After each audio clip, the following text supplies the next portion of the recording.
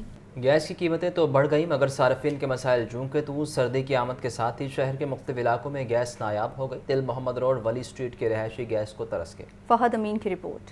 دل محمد روڈ ولی اسٹریٹ سے گیس غائب، شہری بازار سے ناشتہ اور کھانا لانے پر مجبور ہیں۔ کچھ رہائشی ایل پی جی پر گزارا کر رہے ہیں۔ علاقہ مکینوں کا کہنا ہے کہ دن بھر گیس کا انتظار رہتا ہے۔ گیس آ بھی جائے تو کم پریشر کے باعث چائے بنانا بھی مشکل ہوتا ہے۔ ہر ماہ گیس کا بل بھی ادا کر رہے ہیں اور ایل پی جی بھی خریدنے پر مجبور ہیں۔ پریشر بہت گھٹ آ رہا ہے۔ کسی ٹائم گیس رات کو 8 بجے بند ہو جاتی، کوئی 9 بجے بند ہو، کوئی ٹائم نہیں گا۔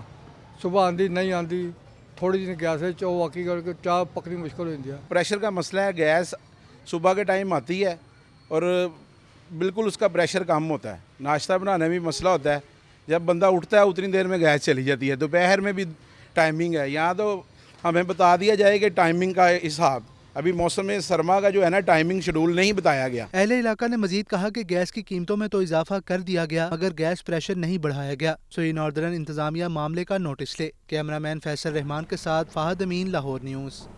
نیوز اسٹوڈیو سے فی الوقت کے لیے اتنا ہی۔